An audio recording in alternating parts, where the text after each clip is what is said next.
नमस्कार, मैं हूं केशव मोहन मिश्रा और आप JK 24/7 न्यूज का खास कार्यक्रम आपकी आवाज़ देख रहे हैं हम, जहां पर जनता के तमाम ज़मीनी मुद्दों पर हम चर्चा करते हैं।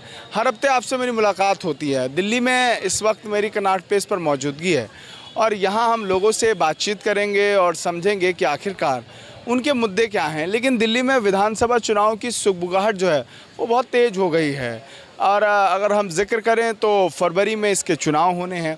अभी हरियाणा में जो नतीजे निकल कर सामने आए, जम्मू कश्मीर में जो नतीजे निकल कर सामने आए, उनका प्रभाव कितना ग्राउंड पर रहा है ये भी हम समझने की कोशिश करेंगे। कांग्रेस पार्टी ने बड़ी मशक्क़त की, लेकिन हरियाणा में एक बार फिर से चौथी बार भारतीय जनता पार्टी ने एंट्री मारी है और जम्मू कश्मीर के लिहाज से PDP के जो गठबंधन है वो सफल रहा है। लेकिन इसका ग्राउंड पर कितना असर है ये समझने की कोशिश करेंगे। कुछ लोगों से बातचीत करेंगे और समझेंगे कि इस बार के जो चुनाव में क्या कुछ मुद्दे हैं। दिल्ली विधानसभा के जिक्र करें तो उसके लिहाज से क्या कुछ मुद्दे हैं। कुछ लोगों से बातचीत करेंगे और समझेंगे कि अलग अलग राज्यों से आए हुए लोगों के दिल्ली में क्या मुद्दे हैं और कैसे इसको देख रहे हैं। अंकल, क्या नाम है आपका? और कुछ लोगों से बात करेंगे और जानेंगे कि आखिरकार उनका क्या कहना है, क्योंकि जब हम चुनाव का जिक्र करते हैं तो सबके अपने अलग अलग मुद्दे होते हैं। जो जनता यहाँ अलग अलग जगहों से आती है वो कई मुद्दों को लेकर अपना पक्ष भी रखती हुई दिखाई देती है। बहरहाल जब हम जिक्र कर रहे हैं लोकसभा का चुनाव का, उसके नतीजे आए, विधानसभा का चुनाव भी अलग अलग राज्यों में हो रहे हैं। लोगों से बातचीत करते हैं और समझते हैं मुद्दे क्या हैं। सबसे पहले हम युवाओं से बातचीत करेंगे और समझेंगे। क्या नाम है आपका? जी, मेरा नाम अश्मीत है जी। कहाँ से हैं आप? वैसे तो मैं बंगाल से हूँ, पर यहाँ आजकल दिल्ली गुड़गांव में जॉब कर रहा हूँ प्राइवेट। तो आपको क्या लग रहा है कि इस बार जब दिल्ली में विधानसभा का चुनाव होगा, आप दिल्ली में रहते हैं, आपको क्या लगता है अरविंद केजरीवाल की सरकार कैसा काम करेगी? ठीक है, उन्होंने थोड़ा बहुत काम जो किया था, बिजली वगैरह सस्ती की है, तो जो प्राइवेट रह रहा है, जो किराए में रह रहा है, उसको ये हो रहा है कि बिजली बिल कम हो रहा है। और थोड़ा बहुत हेल्थ का भी उन्होंने ठीक काम किया है। बट हाँ, थोड़ी और उम्मीदें थी जो भी वो पूरी नहीं कर पाए। लिस्ट देखते हैं अब क्या करते हैं वो। पर मैं तो चाहूँगा कि अगर जैसे यहाँ पर ना सेंटर की सरकार का ही यहाँ दिल्ली में होना चाहिए। आई थिंक कि बीजेपी को चांस देना चाहिए तो दिल्ली में। लगता है कि दिल्ली में अगर बीजेपी को चांस मिलता है तो कुछ उसका इम्पैक्ट रहेगा ग्राउंड पे? काफ़ी इम्पैक्ट रहेगा। अब आप देखिए ना, मुठभेड़ चलती रहती है इनकी कि आप आदमी पार्टी है आपकी इसमें दिल्ली में और सेंटर में बैठा है मोदी, तो कुछ ना कुछ क्लैशेस उनके रहते हैं। तो अगर बीजेपी को ही दिया गया स्टेट का और सेंटर का भी रहा तो काफ़ी चीज़ें स्मूथ हो जाएंगी मेरे हिसाब से। कोई जो दिल्ली के सुरक्षा और डेवलपमेंट के लिए चीज़ें होंगी वो बहुत काफ़ी आसानी से कर दी जाएगी। दिल्ली की जो राजनीति है वो LG वर्सेस दिल्ली सरकार की स्थिति रहती है। आपका ये कहना है कि अगर दिल्ली में भाजपा की सरकार होगी तो ये क्लेश खत्म हो जाएगा? अरे बहुत ज़रूरी है यार, कलेश के चक्कर में तो सारी चीज़ें अटक रही हैं। काफ़ी बहुत बड़े बड़े जो चीज़ें हैं, जो यही कभी LG मना कर देते हैं, LG मानते हैं तो अरविंद केजरीवाल मना कर देते हैं। 2 बार तो अरविंद केजरीवाल CM की कुर्सी से भाग गए, अब उसमें क्या बोला जाए। तो ये आपको लग रहा है कि अभी जब विधानसभा का चुनाव है ये मुद्दे रहेंगे? क्या दिल्ली की जनता के माइंडसेट में ये चीज़ घुसेगी कि नहीं, इस बार बीजेपी को लाएंगे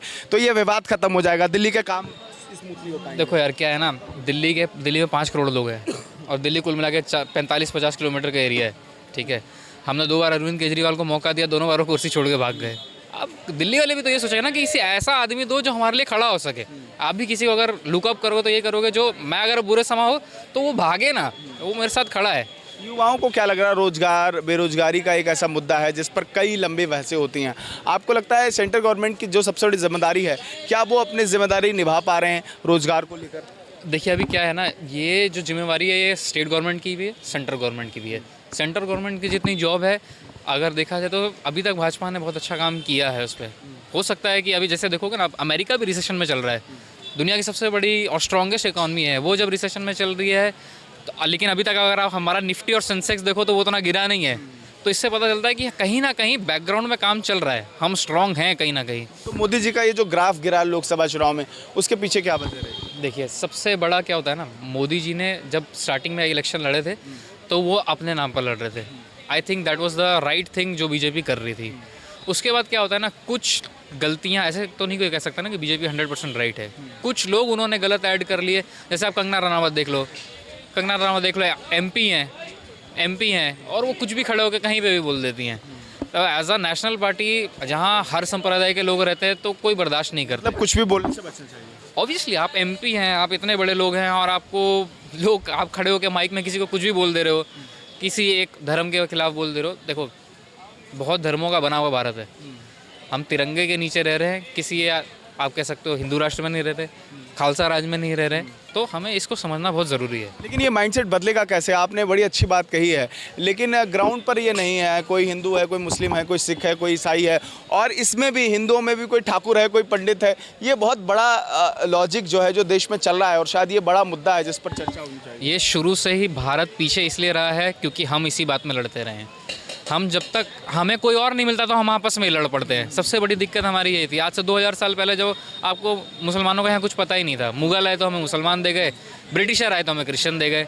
इन सब से बचाने के लिए सनातनियों को सिखों का रूप लेना पड़ गया, क्योंकि हमने हथियार छोड़ दिए थे। अब हम फिर उससे बचने के लिए हमने हथियार उठा लिए, तो हमारा नाम सिख पड़ गया, हम लड़ने लग गए उनसे। तो बिल्कुल ये अलग अलग मुद्दे रहे हैं। फिलहाल और कुछ लोगों से बातचीत करेंगे और समझेंगे कि आखिरकार मुद्दे क्या हैं, क्योंकि जब हम जिक्र करते हैं लोकसभा चुनाव का, जो नतीजे आए वो मोदी जी के फेवर में नहीं आए, लेकिन हम कुछ और लोगों से बातचीत करेंगे और समझेंगे कि आखिरकार जनता के मुद्दे क्या हैं, इस बार के चुनाव में जनता किन मुद्दों पर वोट करेगी, ये सब कुछ हम समझने की कोशिश करेंगे। और अगर हम हरियाणा का जिक्र करें, जब दिल्ली में चुनाव हुए तो दिल्ली के चुनाव में अलग अलग स्थितियां थीं जिसका सामना दिल्ली के लोगों ने किया। और दिल्ली में सबसे बड़ा मुद्दा ये रहता है कि एलजी वर्सेस दिल्ली सरकार की जंग दिल्ली को सबसे ज़्यादा परेशान करती है। जब लोग मतदान करने आते हैं तब भी ये बड़ा मुद्दा रहता है। कुछ और लोगों से बातचीत करेंगे और समझेंगे कि आखिरकार उनके मुद्दे क्या हैं। और जो लोग ऐसे हैं जिन्होंने दिल्ली में एक लंबे वक्त से दिल्ली में कई चुनाव देखे हैं। सर, कहाँ से हैं आप? मैं तो दिल्ली में। दिल्ली से हैं तो आपने कई चुनाव दिल्ली के देखे होंगे, शीला दीक्षित की सरकार का भी कामकाज देखा होगा। अब अरविंद केजरीवाल क्या देखे, मैंने चुनाव में खुद पार्टिसिपेट किया है।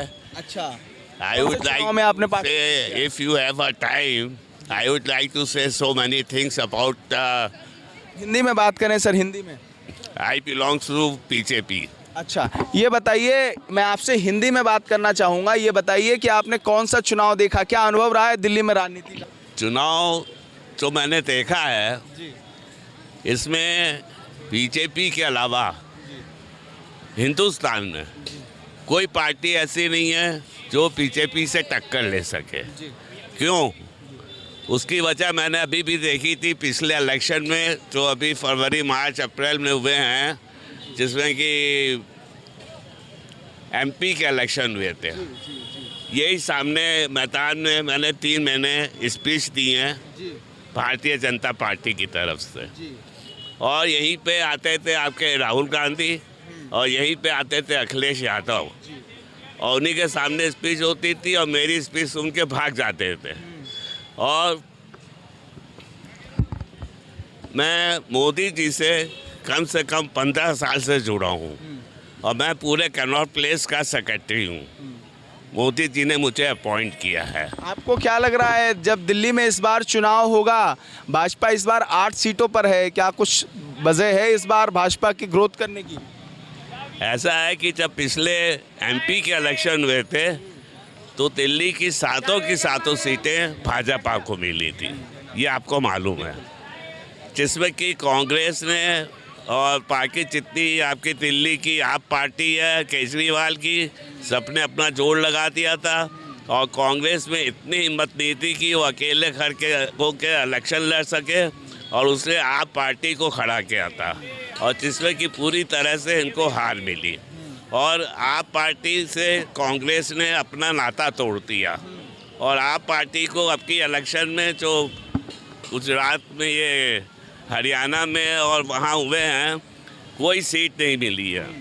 और ये सिर्फ अपना घर देखते हैं और कुछ नहीं देखते हैं।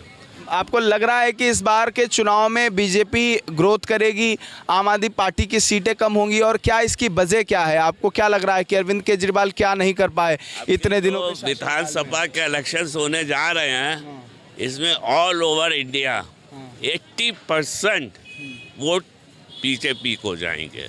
80% वोट? 80 बड़ी बात कह रहे हैं आप। 80%। अगर 80% ना हो तो मैं पॉलिटिक्स छोड़ दूँगा। मैं actually I am not a politician, I am a industrialist, but due to some reasons I have joined politics because आज के टाइम में कोई किसी की सुनता नहीं है। आप ये बताइए, आज आप दिल्ली में बैठे हैं, दिल्ली के हालात देख रहे हैं क्या हैं? जी। हर जगह पानी भरा है, हर जगह लड़ाई झगड़े हो रहे हैं, हर जगह एक्सीडेंट्स हो रहे हैं, मगर आपकी आप पार्टी जो है वो क्या कर रही है? कुछ कर रही है? कोई एक्शन ले रही है? किसी ने कोई काम किया है? कुछ नहीं किया इन्होंने। अच्छा। सिर्फ इनको पैसा चाहिए और कुछ नहीं, सोशल बाती चाहिए। ये जेल चले गए थे, इन्होंने इतना बड़ा वो किया था, स्कैम किया था। मतलब अंकल का ये कहना है कि इस बार दिल्ली में जो बीजेपी है वो ग्रोथ करेगी, लेकिन समय बताएगा कि दिल्ली में बीजेपी ग्रोथ करेगी या फिर 8 से 10 सीटों पर सिमटेगी। बहरहाल एक बात बहुत महत्वपूर्ण उन्होंने भी कही कि जब लोकसभा का चुनाव होता है तो दिल्ली के लोग बीजेपी पर भरोसा जताते हैं। उसके पीछे की वजह क्या है? क्या मोदी का चेहरा होना दिल्ली में कहीं ना कहीं लोकसभा के चुनाव में एक बड़ा प्रचंड बहुमत दिल्ली में बीजेपी को मिलता है, लेकिन विधानसभा में बीजेपी महज 20% 25% वोट के साथ सिमट जाती है। और कुछ लोगों से बातचीत करेंगे। क्या नाम है आपका? लेकिन ये समझना बहुत दिलचस्प है कि आखिरकार दिल्ली में इस बार के चुनाव में क्या मुद्दे रहेंगे, लोग किन मुद्दों पर वोट करेंगे। कुछ और लोगों से बातचीत करेंगे कि आखिरकार उनका क्या कहना है। सर, क्या नाम है आपका? अजीत पाल सिंह, कहाँ से आए हैं? डिस्ट्रिक्ट बरेली। बरेली से हैं। ये बताइए, क्या माहौल है यूपी में? इस बार बहुत सीटें कम हो गई लोकसभा के चुनाव में मोदी जी की, क्या वजह रही? भाजपा के कार्यकाल से आप लोग खुश हैं? भाजपा के कार्यकाल से तो खैर काम ठीक किया है भाजपा ने, ऐसी कोई बात नहीं है कि जनता की समस्याएं क्या हैं। जी, आपके यहाँ जो गंगवार साहब थे, बहुत लंबे समय तक सांसद रहे। साहब तो अपनी जगह पर बहुत सही हैं, लेकिन धर्मेंद्र कश्यप आंवला लोकसभा से जो चुनाव लड़ते हैं, वहीं का मैं रहने वाला हूँ, उन्होंने कोई काम नहीं किया। अच्छा। जनता उनसे नाराज थी, इस बात के लिए बीजेपी के लोग समझ नहीं पाए। अगर टिकट चेंज हो जाता तो बीजेपी सीट निकलती। बीजेपी वहाँ मतलब प्रत्याशियों का चयन बेहतर तरीके से नहीं। जी जी जी जी। अच्छा, दिल्ली आए, दिल्ली में अरविंद केजरीवाल के काम आपको कैसे लगते हैं? बढ़िया काम कर रहे हैं? यहाँ पर तो हम 2-4 दिन के लिए आते हैं तो उसमें क्या मालूम पड़ेगा, नहीं पता चलता है, लेकिन अरविंद केजरीवाल कहते हैं अच्छे स्कूल बनाए, अस्पताल बनाए। लगता है आपको कहीं दिल्ली में कोई बदलाव देखने को मिला है? नहीं ऐसा तो कुछ नहीं है। ऐसा कुछ नहीं है। बीजेपी से संतुष्ट है? बीजेपी से। बिल्कुल, कुछ और लोगों से बातचीत करेंगे और समझेंगे कि आखिरकार जब हम लोकसभा के चुनाव के दरमियान का जिक्र करते हैं तो मोदी के साथ अभी भी लोगों का भरोसा बड़े फैक्टर पर जारी है। विधानसभा के चुनाव में ये स्थिति क्या बदलेगी? क्या अरविंद केजरीवाल फिर से दिल्ली में अपनी सरकार बनाएंगे? क्या दोबारा वो कुर्सी पर बैठेंगे? क्योंकि एक मुद्दा ये भी रहा है कि जब दिल्ली में चुनाव हुआ और अरविंद केजरीवाल जेल से बाहर आए, उसके बाद अरविंद केजरीवाल ने अपनी कुर्सी छोड़ी और आतिशी को मुख्यमंत्री बनाया। उसके पीछे वजह क्या रही? क्यों अरविंद केजरीवाल ने कुर्सी छोड़ी? उन्होंने कहा कि मेरे ऊपर जो भ्रष्टाचार के आरोप लगाए गए हैं, उन आरोपों के मद्देनज़र मैं कुर्सी छोड़ रहा हूं, और अब मैं जब दोबारा दिल्ली की कुर्सी पर बैठूंगा, जब दिल्ली की जनता मुझे दोबारा चुन के भेजेगी। अब क्या दिल्ली की जनता दोबारा मुख्यमंत्री अरविंद केजरीवाल को दोबारा मुख्यमंत्री बनाएगी? क्या उनका भरोसा जीतेगी?